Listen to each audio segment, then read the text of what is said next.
इससे ज्यादा रखने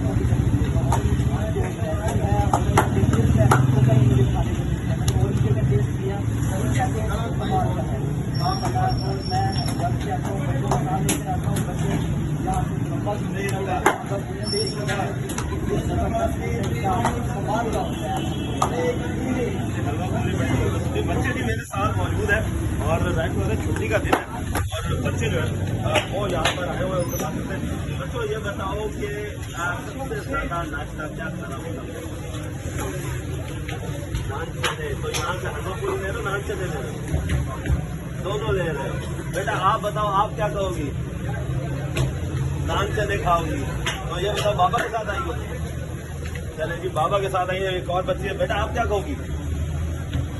हलवा पूरी खाना जी पसंद है और यहाँ पर लोग